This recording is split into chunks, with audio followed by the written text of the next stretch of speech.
আসসালামু আলাইকুম। সহজ বাংলা রেসিপিতে আপনাদের স্বাগতম। আজ আমি রান্না করব পেঁয়াজ কলি। এর জন্য প্যানে আমি প্রথমে সরিষার তেল দিয়ে নেব।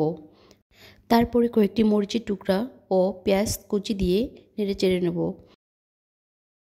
এরপরে কেটে ধুয়ে রাখা আলুগুলো এর মধ্যে দিয়ে দেব। তারপরে লবণ, হলুদের গুঁড়া দিয়ে একসাথে মিলিয়ে নেব। তারপরে নেড়েচেড়ে দিয়ে এর মধ্যে কেটে রাখা পেঁয়াজ কলিগুলো দিয়ে দেব। পেঁয়াজ কলিগুলো দেওয়া হয়ে গেলে সব কিছু নেড়েচেড়ে নেব।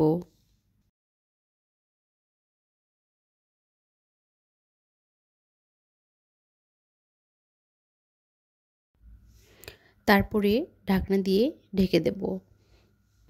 চলুন জেনে নেই পেঁয়াজ কলির উপকারিতা।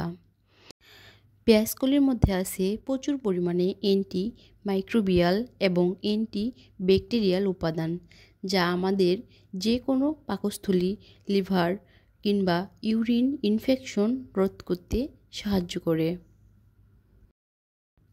শরীরের কোনো জায়গা কেটে গেলে রক্তপাত বন্ধ করতে এবং সেই ক্ষত অংশকে জীবাণুমুক্ত করতেও পেঁয়াজকলি দারুণভাবে কাজ করে। টাইফয়েড সারাতেও পেঁয়াজকলি ভীষণ উপকারী।